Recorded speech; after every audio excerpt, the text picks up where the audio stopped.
मुश्किलें दिलों के इरादे अजमाती हैं, स्वप्न के पर्दे निगाहों से हटाती हैं। हौसला मत हार गिरकर ओ मुसाफिर, ठोकरें इंसान को चलना सिखाती हैं। ठोकरें इंसान को चलना सिखाती हैं। मित्रों, हमेशा एक बात ध्यान रखना, जो हंसी का पात्र बना है हमेशा उसी ने इतिहास रचा है। आज मैं आपको एक चकवा चकवी की कहानी सुनाता हूँ, जिसमें गौतम बुद्ध ने चकवा चकवी को 5 ऐसी ज्ञान की बातें बताई हैं। यदि इन 5 बातों को आपने अपने जीवन में उतार लिया तो कभी भी आपकी हार नहीं होगी, घर में कभी विवाद नहीं होगा, कभी दुश्मन आपका कुछ भी नहीं बिगाड़ सकेगा और जीवन में कभी भी धन की कमी नहीं रहेगी। तो मित्रों, आप हमारी कहानी में खो जाएं, उससे पहले आप हमारे चैनल को सब्सक्राइब अवश्य कर लें और कहानी के अंत तक बने रहें।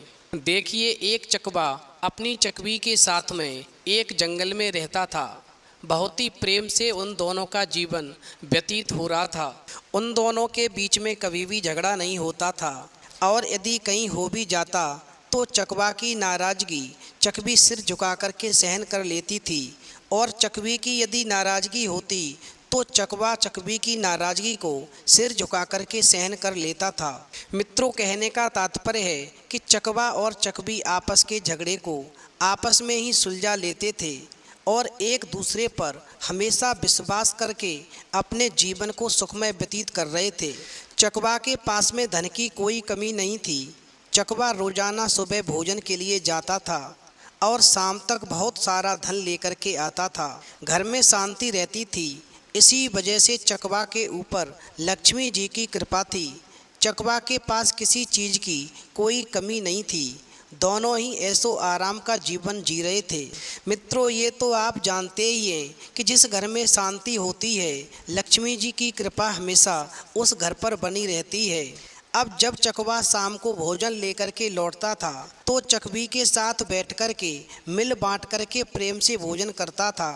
अब चकवी भी अपने चकवा से बहुत प्रेम करती थी और हमेशा ईश्वर से यही प्रार्थना करती थी कि हर जन्म में मुझे आप ही मिलें। मित्रों, जिस स्थान पर चकवा चकवी रहते थे वहीं पास में एक कौवा अपनी कौवी के साथ में रहता था। अब कौवा अपनी कौवी से रोजाना झगड़ता था। कौवी भी कौवे से बहुत परेशान रहती थी। घर में अशांति रहने की वजह से लक्ष्मी जी की कृपा कौवे पर नहीं थी, जिसके कारण कौवा बहुत ही गरीबी में अपना जीवन जी रहा था। क्योंकि जिस घर में शांति नहीं होती है उस घर को लक्ष्मी जी छोड़ देती हैं और उस घर में दरिद्रता आ जाती है। अब एक दिन कौवा भोजन की तलाश में घूम रहा था, तभी उसकी नज़र चकवा और चकवी पर पड़ जाती है। तो कौवा क्या देखता है कि चकवा और चकवी का जीवन बड़े ही सुखपूर्वक व्यतीत हो रहा है और चकवा के पास धन की भी कोई कमी नहीं है। अब कौवा मन में सोचता है कि मैं चकवा और चकवी के बीच में फूट डलवाऊंगा ताकि इनके घर में भी झगड़े होंगे और फिर इनका सारा धन नष्ट हो जाएगा, तब मुझे बहुत खुशी होगी। मित्रों, अब कौवा ऐसा विचार करके चकवी के पास जाता है। चकवी घर पर अकेली थी और चकवा भोजन की तलाश में गया हुआ था। अब कौवा चकवी से कहता है कि चकवा तुमसे प्रेम नहीं करता, वो तो किसी और से प्रेम करता है। कल मैंने उसे किसी और के साथ में बातें करते हुए देखा है। अब कौवे की बात सुनकर के चकवी कहने लगी, मैं तुम्हारी बात पर विश्वास नहीं कर सकती, क्योंकि मैं अपने चकवे को ठीक से जानती हूँ कि वो मेरे अलावा किसी से प्रेम नहीं कर सकता। तुम मेरे सामने इस प्रकार की बातें मत करो और यहाँ से चले जाओ।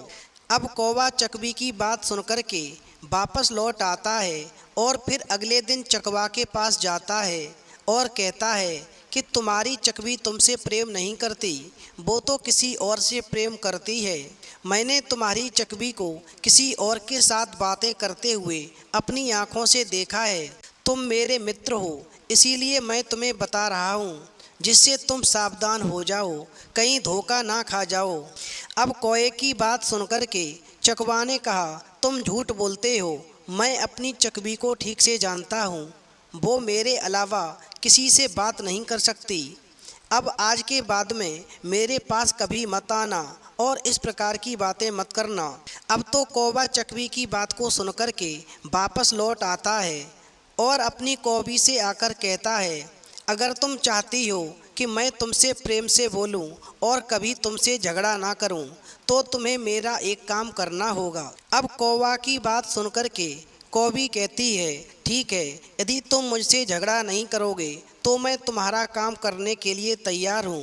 तुम अपना काम बताओ। अब कौवा कहता है कि हम तो मिलकर के चकवा और चकवी के बीच में फूट डलवाएंगे। तुम चकवी को भड़काओगी और मैं चकवा को भड़काऊंगा। यदि तुम फूट डलवाने में कामयाब हो गई तो मैं तुमसे कभी झगड़ा नहीं करूंगा, हमेशा तुमसे प्यार करूंगा।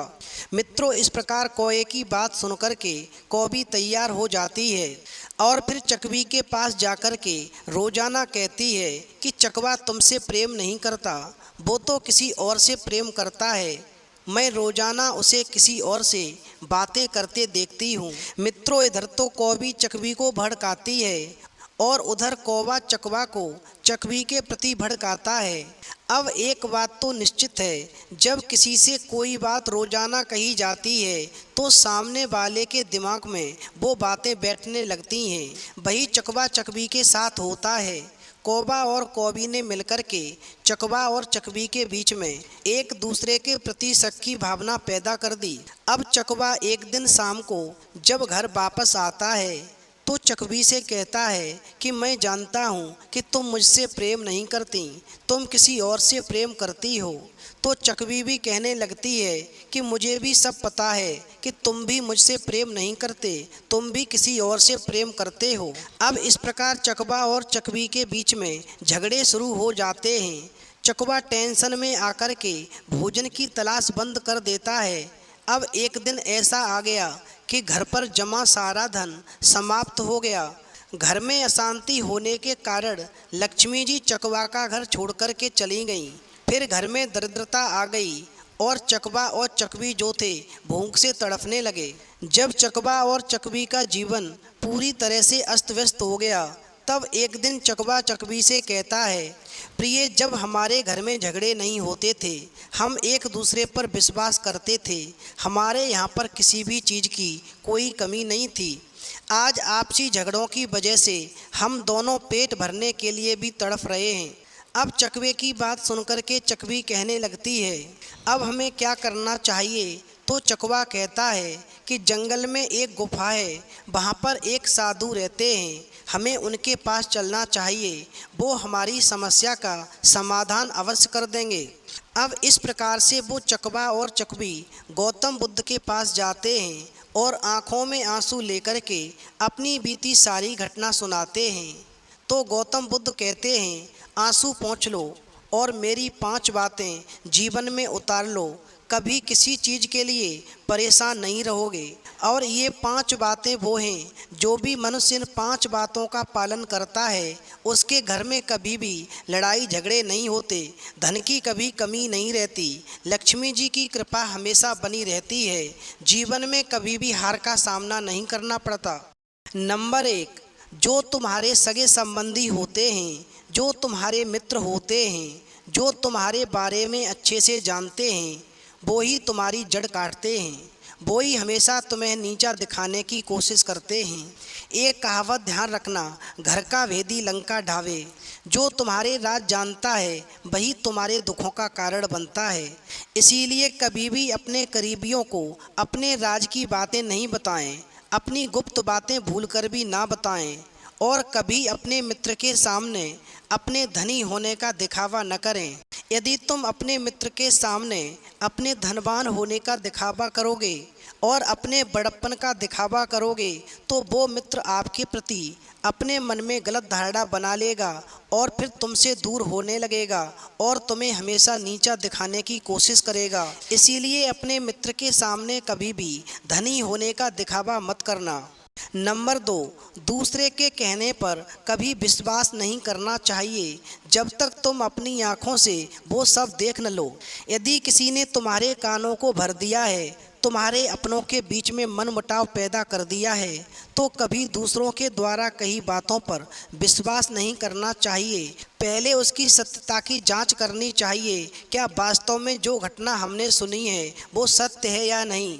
यदि बिना आँखों देखी बातों पर तुम दूसरों की बात सुनकर के विश्वास कर लोगे तो समझ लेना वो तुम्हारे जीवन में विनाश का कारण बन जाएंगी।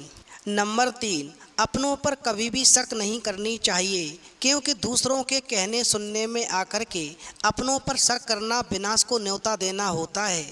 यदि तुम दूसरों के कहने पर अपनों पर शक करोगे तो विनाश के कगार पर पहुंच जाओगे।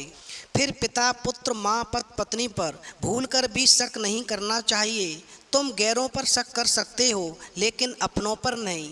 जो अपनों पर शक करते हैं उनके जीवन का विनाश हो जाता है। नंबर 4, कभी बिना बुलाए किसी भी कार्यक्रम या उत्सव में नहीं जाना चाहिए। यदि बिना निमंत्रण के हक जताते हुए पहुंच जाओगे तो निश्चित ही आपके मान सम्मान को ठेस पहुंचेगी। हमेशा ध्यान रखो, ना बिना बुलाए कहीं जाना चाहिए और ना बिना न्योता के कहीं खाना चाहिए, क्योंकि बिना न्योता के खाना जूठन खाने के बराबर होता है और बिना बुलाए जाना हमेशा अपमान के समान होता है। अब अंत में नंबर 5 और बहुत ही महत्वपूर्ण बात, अपनी भविष्य की रणनीतियों के बारे में कभी भी किसी को ना बताएं, वरना आप अपने कार्य में कभी भी सफल नहीं होंगे। जो अपनी भविष्य की रणनीतियों को दूसरों के साथ साझा करते हैं वो व्यक्ति जीवन में कभी सफल नहीं होते। अब अंत में मित्रों, इस प्रकार गौतम बुद्ध की बात को सुनकर के चकबा और चकबी ने एक दूसरे के प्रति शक की भावना को समाप्त कर दिया और फिर से घर में शांति पूर्वक रहने लगे और लक्ष्मी मैया की कृपा हुई और फिर से उनका जीवन वैसा ही हो गया जैसा कि पहले था। तो यदि गौतम बुद्ध की ये 5 बातें आपको पसंद आई हों तो कमेंट बॉक्स में लिख कर के अवश्य बताएं और हमारे चैनल को सब्सक्राइब अवश्य कर लें, क्योंकि आपका एक सब्सक्राइब हमारे लिए बहुत ही महत्व रखता है।